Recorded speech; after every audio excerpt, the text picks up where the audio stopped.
ओम श्री परमात्मने नमः. ज्ञानदेवांचा आत्मसंवाद प्रकरण 5. सच्चिदानंद पदत्रय विवरण. अनभिव्यक्त पदार्थ ज्ञानाचा विषय कसा होईल? भाग 1. ओव्या आहेत 40 आणि 41. आपल्या हातालाही चोरून राहणारा परमात्मा कोणाच्या ज्ञानाचा विषय होऊ शकत नाही, हे ज्ञानदेव दृष्टांतांनी स्पष्ट करत आहेत. ज्ञानदेव म्हणतात, आता न लाविता उसू, तो जैसेनी असे रसू, येथीचा तो मिठवशू तोचे जाणे. मिठवशू म्हणजे गोडी. ऊस लावला नसता त्यात उत्पन्न होणारा गोड पदार्थ हा ऊस शेतात लावण्यापूर्वी असतोच. त्या अव्यक्त स्थितीत त्याची गोडी ही त्याची त्यालाच कदाचित कळेल. का न सज्जिता वीणा, तो नादू जो अबोलपणा, तया तेणेची जाणा होवे लागे. विणेच्या तारा जुळवलेल्या नसताना त्यातील नाद अबोलपणानं असतो. तो नाद त्याचा तोच जाणतो. स्वामी स्वरूपानंद याचं अभंग रूपांतर करताना म्हणतात, न लाविता ऊस, उसातील रस, आपुला सौरस जाणे जैसा. न लाविता वीणा, अबोलता नाद, असे स्वयंसिद्ध अनादि जो. आपुल्याची ठाई हो निश्रवण, आपणा आपण जाणे जैसा. ज्ञानदेवानी तो हात चोरिया दुःखाच्या सापेक्षतेने नाही तर केवळ सुखरूप आहे हे स्पष्ट करण्यासाठी स्थूल असा आरशाचा दृष्टांत दिला होता. सिद्धांतही त्याचे वर्णन करण्यात कसे अप्रमाण ठरतात ते सांगितले. अशा या हातचोरियाचा अनुभव कसा घेता येणार? जे स्वतःपासूनही चोरून असतं ते शब्दात कसा पकडता येणार? जेथे परा वाचेलाही मिठी पडते ते वैखरीने कसे सांगता येणार? तरीही ज्ञानदेवांची नवनवोन्मेषशालिनी प्रतिभा बहरत जाते व सारस्वताचे भरघोस पीक डोलू लागते.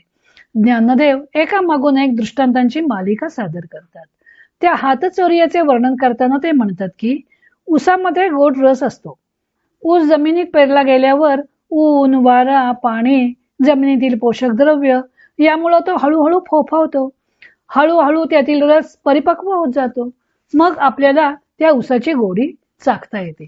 पण ऊसाची लागवड करण्यापूर्वी हा रस कोठे असतो? पेरणीपूर्वी तो विद्यमान असतो, म्हणूनच लागवडीनंतर तो ऊसाच्या पेरात निर्माण होतो. मुळातच जर नसता तर पेरणीनंतर तो कसा काय ऊसात प्रादुर्भूत झाला असता? अभावातून भाव कधी प्रकट होत नाही. जे मुळात असते तेच विविध रूपात प्रकटू शकते. शक्ती कधीही नाहीशी होत नाही.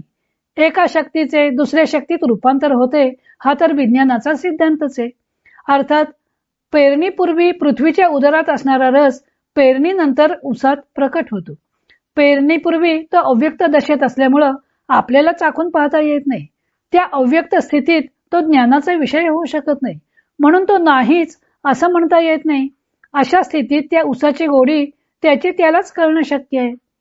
ऊसाला स्वतःचे मिष्ट स्वरूप माहीत असतं, पण तो ती गोडी कधी चाखून पाहत नाही. तशी त्याला आवश्यकताही वाटत नाही. आस्वाद न चाखताही तो आपल्या आनंदात मग्न असतो. त्याच्या स्वसंवेद्यतेत तसूभरही अंतर पडत नाही. परब्रह्माचे स्वरूपही तसंच आहे. स्वतःला जाणून घ्यावं असं त्याला वाटत नाही. ते नित्य आपल्या आत्मानंदातच मग्न असतं.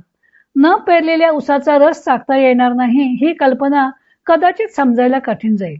म्हणून ज्ञानदेव आणखी एक करण्यास सोपा असा वीणेच्या नादाचा दृष्टांत देतात. वीणा तारा जुळवून सज्ज केल्यानंतर त्या छेडल्यावरच त्यातील नाद व्यक्त दशेस येतो. त्यापूर्वी ही नाद तेथे असतोच, फक्त अव्यक्त दशेत असतो. तो अव्यक्त दशेत असतो म्हणूनच तारा जुळवून सज्ज केल्यावर तो व्यक्त दशेस येतो. याचा अर्थ तो नसतो असे नाही.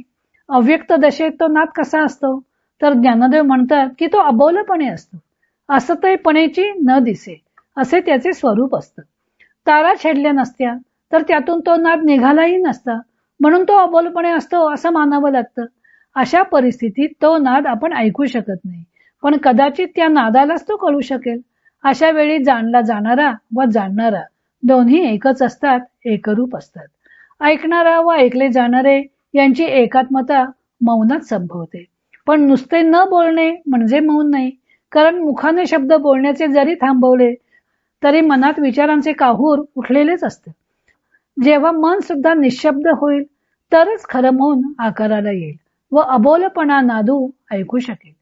मग या गूढ मौनात नाद व नाद ऐकणारा यांची एकात्मता होईल व आपला नाद आपणच ऐकून नाद आनंदित होईल. हे स्पष्ट करण्यासाठी ज्ञानदेवांनी पुढचा फुलातील मकरंदाचा दृष्टांत दिला आहे. तो भाग आपण उद्या पाहू.